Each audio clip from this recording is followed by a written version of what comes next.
Gusto niyo ba ng chupa-chupa? Dito sa Manila City Hall, sa halagang 200 ay malalasap mo na ang tunay na sarap ng chupa-chupa. Ang cute at ang sarap naman hawakan ng prutas na to.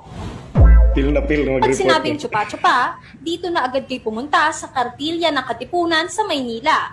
Kaya naman tayo mga taga Daming Maynila, tsupaan dyan. wala nang rason para hindi matikman ang prutas na chupa-chupa. Dito kasi sa Mindanao Fruits and Food Fest 2025, makakabili ka na sa halagang 200 pesos.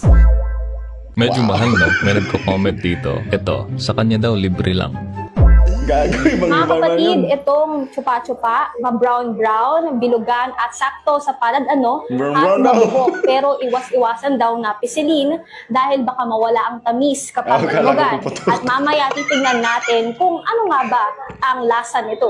Tinawag siyang chupa-chupa doon sa original counter niya kasi Spanish kasi siya.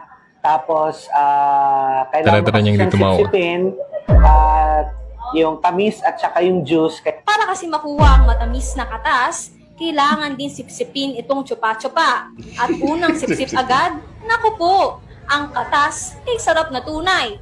Approve! Mayaman ang chupa-chupa sa vitamin C and A saka potassium. At ang chupa-chupa, maganda raw na pananim at bagay sa Pilipinas. Kaya kung dumami raw ang tanim nito sa Luzon, tiyak marami raw matutulungan ang chupa-chupa. Napakagandang Mga kapatid, huwag matakot sumubok at kumain ang medyo hindi tayo pamilyar. Gaya nitong chupa-chupa na hanip sa sarap at babalik-balikan.